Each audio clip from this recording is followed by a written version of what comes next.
Shabbat shalom.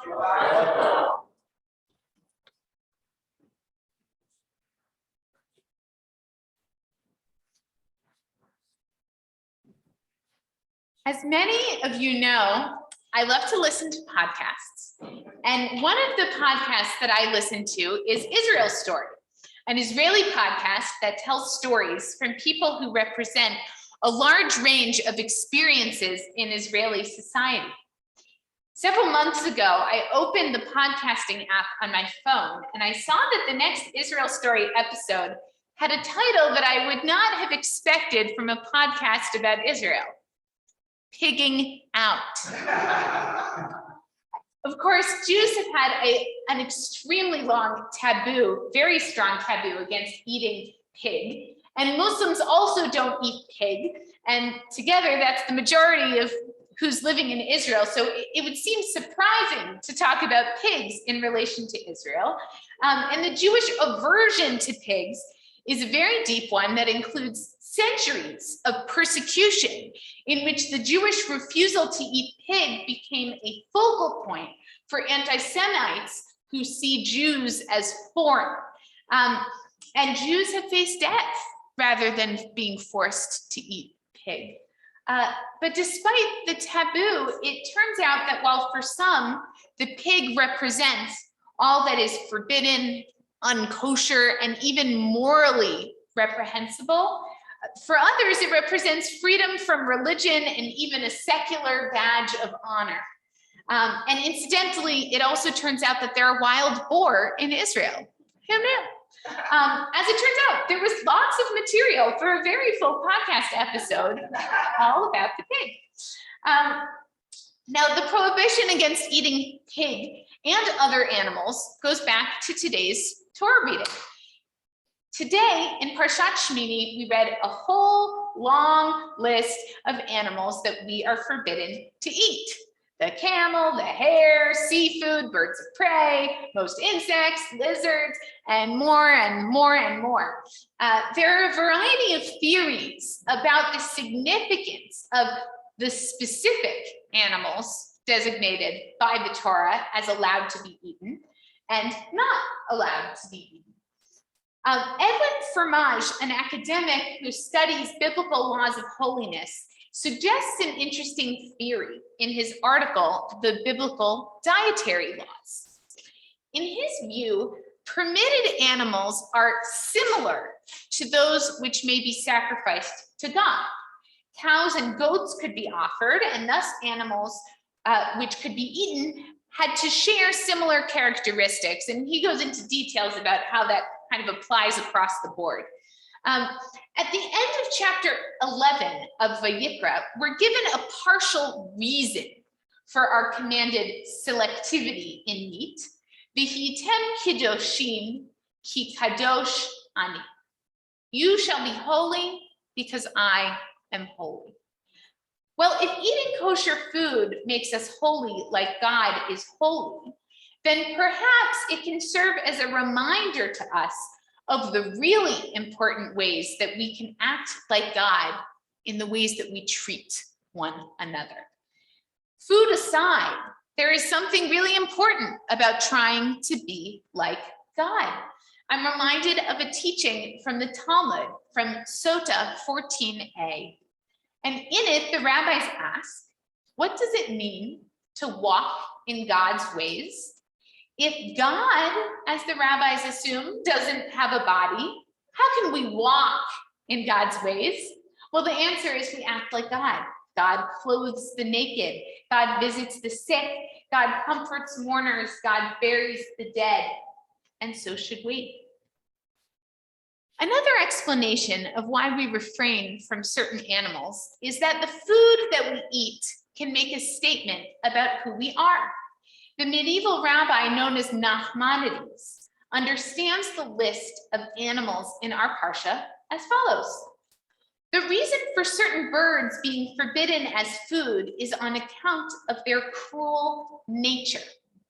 It is also possible that the reason for certain animals being forbidden is similar, since no animal that chews the cud and has a parted hoof is a beast of prey, while the rest all devour others Now, this might seem counterintuitive. You might think that you should be kind to the animals that are kind and only eat the ones that are associated with negative traits, but that's not how Nachmanides sees it.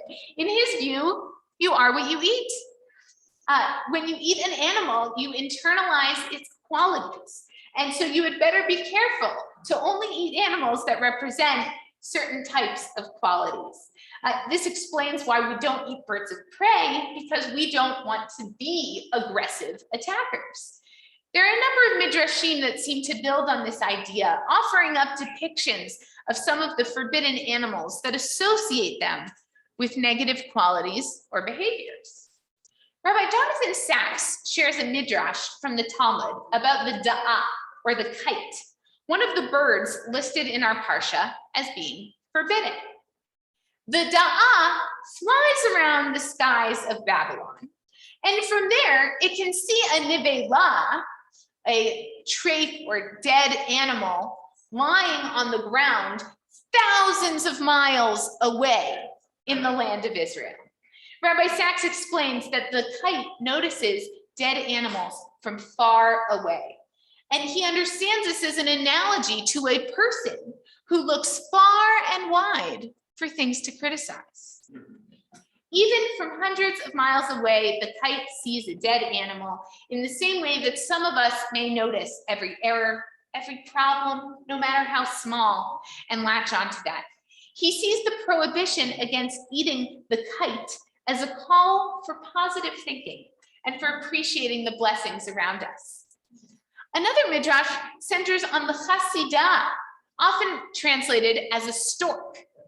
Since the name Hasidah means pious one, it might seem like Nachmanides' logic doesn't hold.